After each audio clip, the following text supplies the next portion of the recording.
Hi, this is Brian. Welcome back to another heroic plus one. In our last several plus ones, we've been chatting about the 7 fears we must conquer.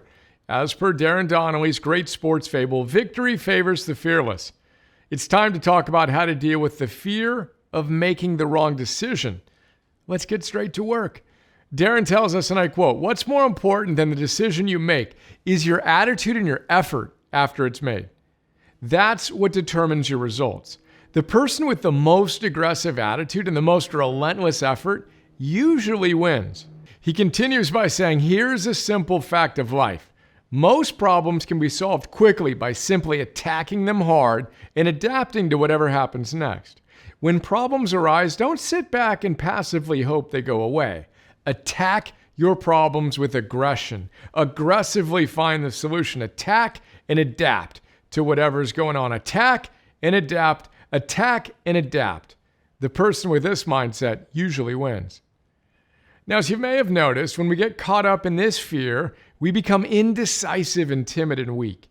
In this context, Darren quotes Teddy Roosevelt, who told us in any moment of decision, the best thing you can do is the right thing, the next best thing is the wrong thing, and the worst thing you can do is nothing. Attack and adapt, attack and adapt, attack and adapt. That's how we deal with the fear of making the wrong decision. I repeat, attack and adapt, attack and adapt, attack and adapt. Phil Stutz talks about something similar. He calls it the instinct cycle. He tells us that when we need to make a decision, we need to trust our instincts on what the right next step is. Then we need to decide what we're going to do. Then we need to take action. Then we need to be prepared to accept the consequences of that decision. Then we repeat the process. Phil says the best decision maker isn't the one who makes the best decisions per se.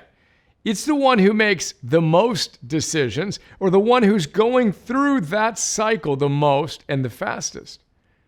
Which reminds me of the OODA Loop, O-O-D-A. You know what that is?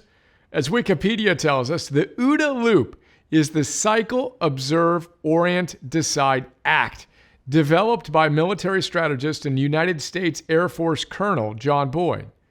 Now, it was originally developed by a fighter pilot for fighter pilots, and it's applicable to all of us. The basic idea?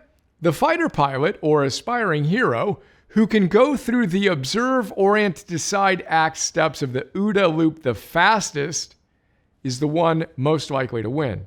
So don't be afraid of making the wrong decision. Attack and adapt. Attack and adapt. Attack and adapt. Not someday, today.